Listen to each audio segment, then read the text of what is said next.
Well, good afternoon, everybody, and welcome back to RobMotive. Out here cruising around in the Toyota Tacoma today. It's been a few days since I had the truck out running around. I've been doing mods on other vehicles, like my new, to me, Honda Civic 6-speed manual transmission. But we're not on here to talk about the Honda. I'm on here to talk about the Toyota Tacoma, and I was thinking as I'm driving around, kind of listening and looking around the truck at all of the stuff that I've added to the truck, and it's quite a bit of stuff. I mean, most of what I've got on here is purely bolt-on kind of things that, you know, you don't really have to dig into the truck too much for. Even the exhaust that I have, you'll be able to hear that in just a minute. But it's a bolt-on application, and I still have the original exhaust, the stock exhaust. Now, what I've been thinking about is, you know, sooner or later, given what I do, you know, I'm a YouTuber, I switch vehicles out. I've held on to this one for a while because, frankly, Toyota hasn't done anything new. I've had almost every trim level except the Pro, I think, the Limited, and the SR, and the Workman, I guess. There's a Workman really base model of the Toyota Tacoma. But there's really no reason for me to buy anything else because I have what is pretty base in the SR5, and there, like I said, have been no changes recently, like in 10 years or something like that, whatever. But we do have a redesign coming, so there's going to be a new, completely different, I'm assuming, Toyota Tacoma rather, coming. And by the way, have you seen those pictures? You know, it was leaked, I don't know, reported, probably more like it. Some pictures of Toyota Tacomas, the new one, from a Brazilian patent office. I guess Toyota patents their stuff in Brazil, I don't know. But anyway, here's a quick look.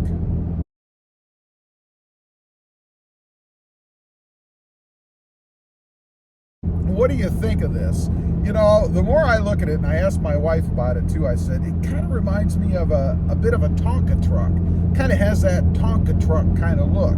You know, the sharp angles, the square, rectangular kind of look to it.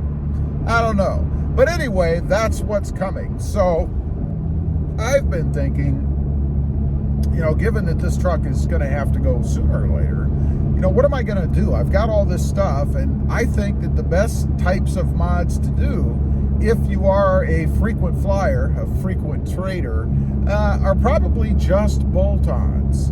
You know, I mentioned there are a few on this truck that I've done that are more than bolt-ons. One example, a big example, is the front bumper.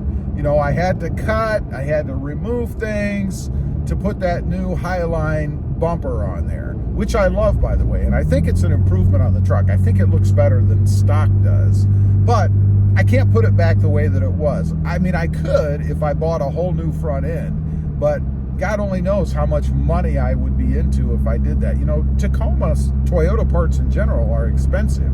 I've learned that with the Honda. You know, recently I bought some trim pieces for the doors on that car. It cost me like, I don't know, 20 or 30 bucks, something like that each. And then I was looking at the railing covers, the rooftop rubber, you know, that goes down the slits across the roof. Those things are anywhere from $200 to $600, which is absolutely absurd, by the way. But the difference in cost is just amazing to me. So I could put it back the way it was, but in the end, it really wouldn't be worth it to me. It would be spending way more money than I think I should just to leave it the way that it is. So there are a couple others that I've mentioned that I've done. Wow, we have something up ahead of us here. Let's check this out. You don't see this every day.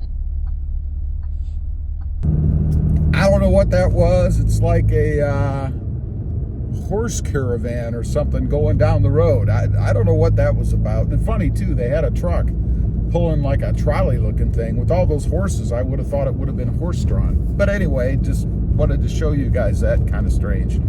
So the next one that I've done on the truck that changes the truck is the phone holder that you're on right now. The bracket that I put on there, I actually had to drill holes through the trim piece to put that bracket on. Now, if I wanted to take the phone holder off, you would never see the bracket if I left it.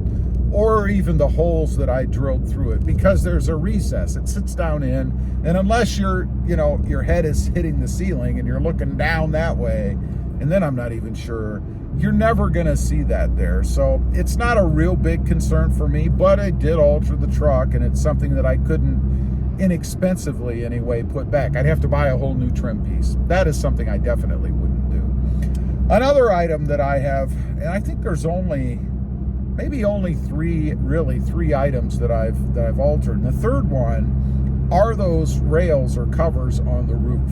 To put the Prinsu roof rack on, you can leave the covers off if you want, which I don't think looks good, or you can cut sections out of them, which I don't think looks good, or cut a round hole in them for where the spacers come through that you actually bolt the Prinsu roof rack down on, which is what I did. Of course, in doing that, I've ruined those pieces for anything other than a Prinsu roof rack. I could buy new ones, but as I told you, they are exorbitantly expensive. I could put the original roof rack back on, the OEM version. That would cover those slits.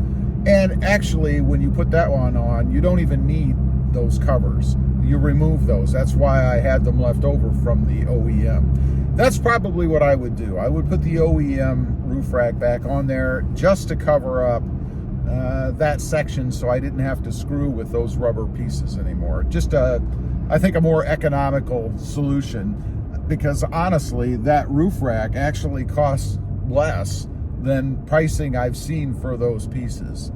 As far as anything else on the truck, I have the grab handle over here for the driver's side. That could easily be removed and the trim piece just put back on, which I still have. The sport bar that's on the back, that just bolts down to the rails, the bed rails, so that could be easily removed. Wouldn't be any big deal to mess with that.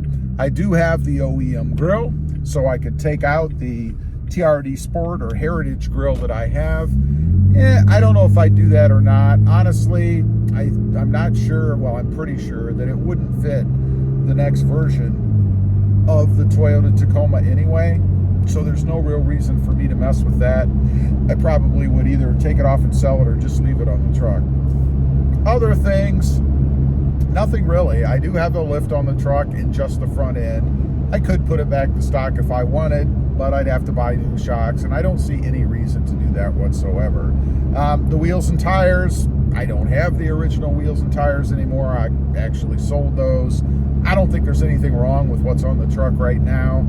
They get a little bit specific in that they're bronze, and I know not everybody likes bronze, but I don't think they're different enough that it would be a problem for a dealership in dinging the truck if I was to trade it in. Everything else, pretty much bolt-on kind of stuff that I could easily put back to stock, no issues.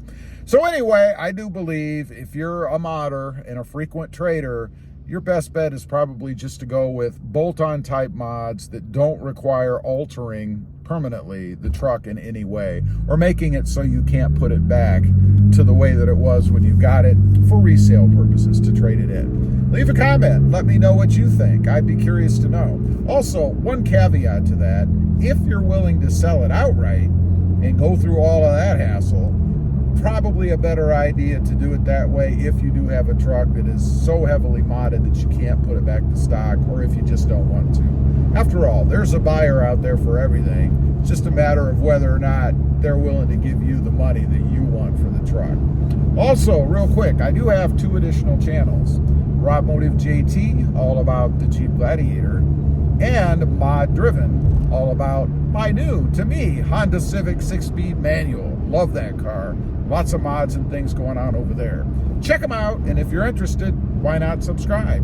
And while you're at it, smash the subscribe button here too. Thanks for watching. Stay safe out there.